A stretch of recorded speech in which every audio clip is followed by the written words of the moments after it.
is Shiva Saturn, and I'm so excited to have you here with me today for the next several minutes. And today we're going to talk about human design. It is an esoteric science that I'm very passionate about. I study numerology, astrology, and the tarot, and different esoteric sciences from around the world. They intrigue me.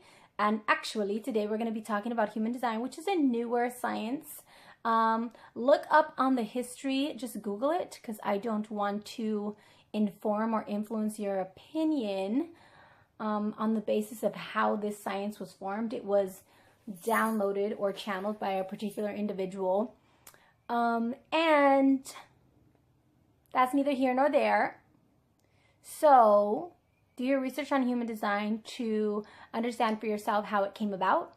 And I always say, don't rule anything out until you practice it and study it and see for yourself through trial and error and through play and experimentation, whether the principles and the validity of the calculation process rings true for you. Again, something is only true insofar as it allows you to move forward in your own thought process. And that is a belief that I hold really strongly to. Yes.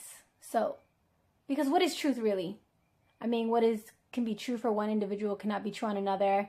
There's universal truth and then there's personal truth. And so what I love about the esoteric science is that it's so easy for people who are a little bit more rational and logical to refute the existence and the legitimacy and the unbelievable intuitive accuracy of these sciences. And I think it's because it's difficult to explain. You know, it's difficult to explain to somebody that you have an intuitive connection with the tarot, or that you have an intuitive connection with astrology charts, and that in the astrology charts and the different esoteric sciences such as numerology, they speak to you, and that you actually believe that numbers, or not even believe, it has been true in your life that numbers have a spiritual meaning, a spiritual message for you, and a spiritual significance. It's not a rational so-called practical tool by many standards, right? Or a practical realm of existence by sort of mainstream standards. But I have a feeling or an inkling that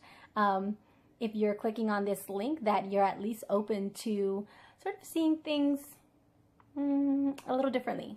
As they say, sometimes you have to turn upside down to see the world the way it really is, because this earthly dimension is such a tricky, interesting place. So human design is very intriguing to me.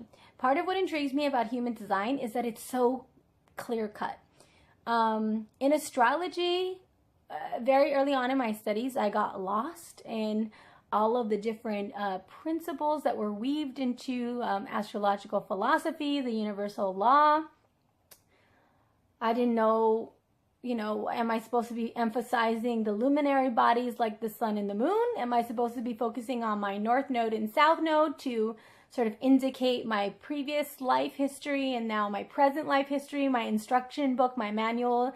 Should I look to this point, to my ascendant and to my descendant? Should I look to the midheaven? Should I focus on my Venus and Mars? Like, there's a lot of different aspects there, but it's so wonderful because the world is just infinite and endless. The world of astrology is infinite and endless. So human design to me, again, has presented itself as much more straightforward. And I want to talk to you about the basic aspects of human design that really stood out to me, intrigued me. And I've been able to use human design as a very practical tool to help me remember who I am and help me recall on my sense of identity.